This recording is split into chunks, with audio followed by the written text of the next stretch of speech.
শিবরাত্রি উপলক্ষে বোলপুরের 7 নম্বর ওয়ার্ডের ভুবনডাঙ্গায় ধর্মীয় আবহে আয়োজিত হলো বিশেষ পূজা অনুষ্ঠান। তৃণমূল কংগ্রেসের পক্ষ থেকে ওয়ার্ড কাউন্সিলর সুকান্ত হাজরার উদ্যোগে স্থানীয় শিব মন্দিরে ভক্তদের পূজা দেওয়ার সুব্যবস্থা করা হয়। সারাদিন উপোস থাকার পর সন্ধেবেলায় বহু মহিলা ভক্ত মন্দিরে এসে শিবের আরাধনায় মগ্ন হন। শিবলিঙ্গে দুধ, বেলপাতা ও গঙ্গাজল অর্পণ করে প্রার্থনা করা হয়। কাউন্সিলর জানান, প্রায় 2000 ভক্তের জন্য লুচি, সুজি ও আলুর দম দিয়ে ভোগের আয়োজন করা হয়েছে।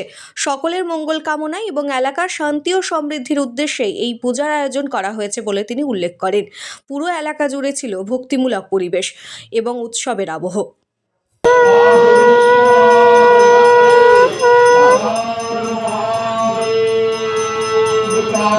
শিবরাত্রির দিন কি বলবেন, এত সুন্দর একটা আয়োজন করা হয়েছে? হর হর মহাদেব। বোলপুরের প্রত্যেকটা বাসীকে আমরা শিবরাত্রি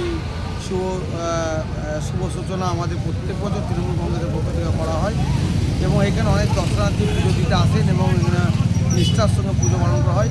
আমি হর হর মহাদেবকে প্রার্থনা করি শিবকে সবাই যেন সুস্থ থাকুক এবং সবাই যেন সফল থাকুক এবং নিজের মন প্রাণ একত্রিত হয়ে যেন বোলপুরের উন্নয়নের পরিকাঠামো যেন গড়ে উঠুক এবং সবারই যেন মনস্কামনা পূর্ণ হোক।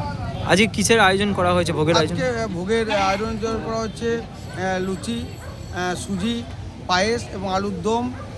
যতজন দর্শনার্থী আসবেন সবাইকে ভোগ বিতরণ করা হবে। আর এটা আমরা প্রতি বছর আমাদের ভুবনডাঙ্গা 7 নম্বর ওয়ার্ড তৃণমূল কংগ্রেসের পক্ষ থেকে করা হয় এবং এখানে বোলপুরের বিভিন্ন প্রান্তের মানুষ দর্শনার্থীরা আসেন এবং ঠাকুরের ভোগ সেবা করেন। কতজনের আয়োজন করা হয়েছে? প্রায় 2 থেকে 3000 মানুষের ভোগ এর আয়োজন করা হয়েছে।